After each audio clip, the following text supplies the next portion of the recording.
ここへ今稽古場久しぶりに来て思い出してるんだけど、芝居をしに行くというよりも、なんかねプロボクシングの世界タイトルマッチに毎日出かけるような、やるぞっていう本気でやるぞ。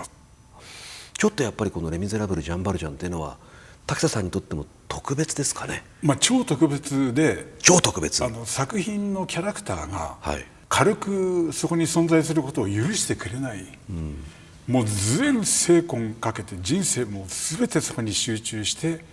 目いっぱいのエネルギーでぶつけた時に、やっと原作のエネルギーが湧き上がってきて、お客さんのところ一体になれる。いやでもね、そういうお話を伺うと、当時やっぱり私も本当にたくさんレ・ミゼを見て、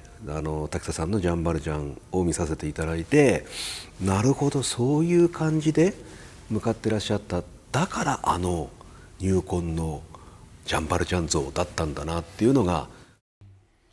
実は今の帝劇は1966年に竣工した2代目で、以降世界に名だたる劇場として350を超える演目が上演。中でも屈指の人気作が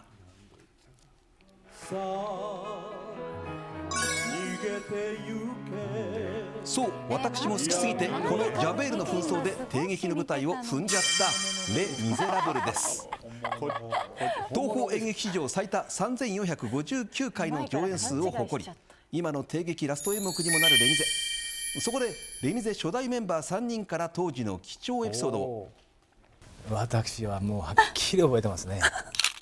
1987年の初演時、当時の皇太子ご夫妻と浩宮様が舞台を見に来られたのですが、マリウス役だった野口五郎さん、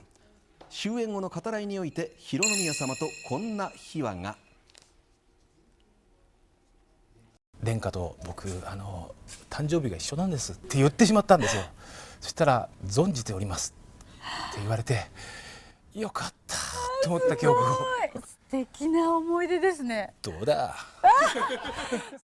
一方当時20歳コゼット役だった斉藤由貴さん。9階の広い稽古場で自分が出演していないシーンとかでも全員そこにいて他の方の稽古を見守っていたっていうのはものすごく素敵な思い出でしたね。帝国劇場の稽古場でございます。歴史が詰まった帝劇の稽古場でどうしてもお会いしたかったレジェンドが。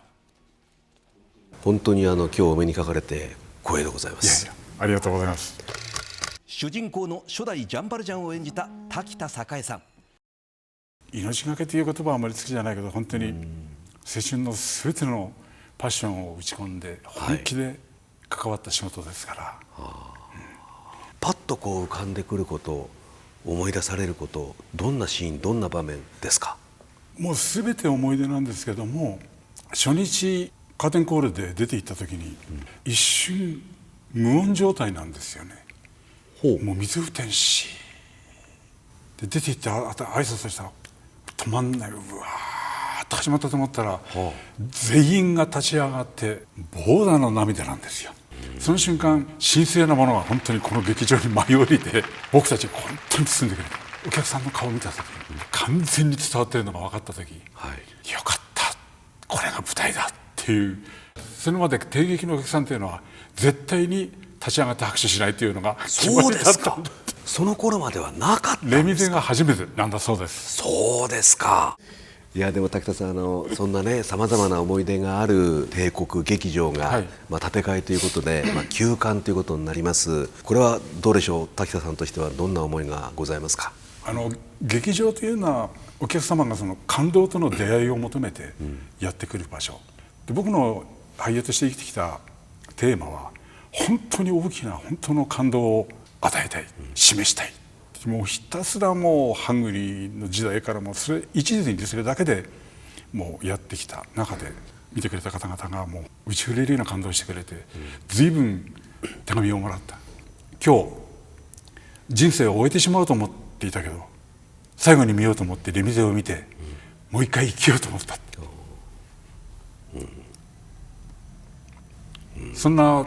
お客様の答えをいただいて、これは僕たちの宝だし、劇場の宝だし、劇場はそれはもう老朽化しますよ、人間だとかって老けてくるんですから、でもあそこに行ったらあの感動と出会えるよねという宝物ですから、やり続けてほしい。最後まで動画をご覧いただいた皆様、本当にありがとうございます。この動画へのいいねやコメント、そしてチャンネル登録をぜひよろしくお願いいたします。お願いしまガす。チガチ。フジテレビアナウンサー軽部真一と、井上聖華でした。どうも。